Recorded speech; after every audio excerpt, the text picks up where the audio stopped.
Tu penses entendre la vérité, mais ton cerveau te ment. Mais qu'est-ce que tu me baragouines, sale fils de p... C'est l'effet McGurk, une illusion perceptive où la vue perturbe l'ouïe. Quand ce qu'on entend et ce qu'on lit ou voit ne correspondent pas, notre cerveau mélange les infos. Il y a alors une interférence entre audition et vision, car les deux envoient des signaux de parole incongrus. Résultat, on perçoit un son qui n'existe pas vraiment. Cet effet a été décrit en 1976 par les psychologues Harry McGurk et John McDonald. Ils ont découvert que si on diffuse toujours le même son, par exemple ba, mais qu'on montre une bouche disant fa, la majorité des gens vont jurer avoir entendu fa. L'audio n'a pourtant jamais changé. Pa, pa, pa, pa, pa, pa.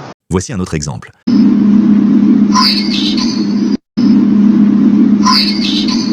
Vous avez sûrement entendu des sons différents et pourtant si vous fermez les yeux et réécoutez le son, ne change pas. Cet effet provient du fait que le cerveau privilégie la vue sur l'ouïe pour comprendre le langage. Les oreilles le traitent le son, les yeux observent les lèvres.